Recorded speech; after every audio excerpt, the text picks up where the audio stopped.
ইতিহাস পর্যালোচনা করলে বুঝতে বাকি থাকে না বঙ্গবন্ধুর ঘোষিত বাঙালি জাতির মুক্তির সনদ ৬ দফার হাত ধরেই ৭১-এ আসে মহান স্বাধীনতা।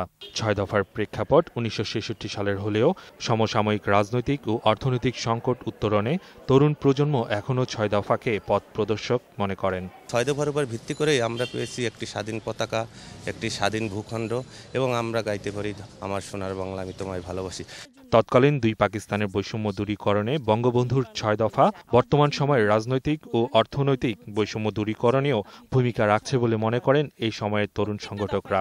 আজকের দিনে যদি আমরা আমাদের সেই স্বাধীনতা এবং গণতন্ত্রের চর্চার কথা বলি, নিঃসন্দেহে ৬ দফা ছাড়া আসলে সম্ভব নয়। মুক্তিযুদ্ধের চেতনাকে সমুন্নত রেখে আগামীর সোনার বাংলা বিনির্মাণে ৬ দফা আদর্শের বিকল্প নেই বলেও মত দিয়েছেন বিশ্ববিদ্যালয় পড়ুয়া শিক্ষার্থীরা। পশ্চিম পাকিস্তানের সাথে আমাদের কোনো বিরোধিতা ছিল না, আমাদের মূলত ৬ দফাটা ছিল বৈষম্য দূরীকরণ।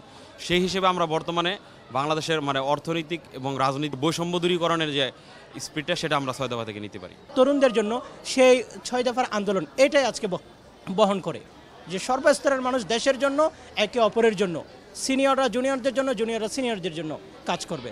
৬ দফার ইতিহাস কেউ যাতে বিকৃত করতে না পারে সেজন্য তরুণ প্রজন্মের প্রতিনিধিদের প্রতি আহ্বান বিভিন্ন রাজনৈতিক দলের তরুণ নেতৃত্বের, পাশাপাশি ইতিহাস বিকৃতিকারীদের কঠোর শাস্তির আহ্বান তাদের। মাহমুদ হাসান, ২১ টেলিভিশন, ঢাকা।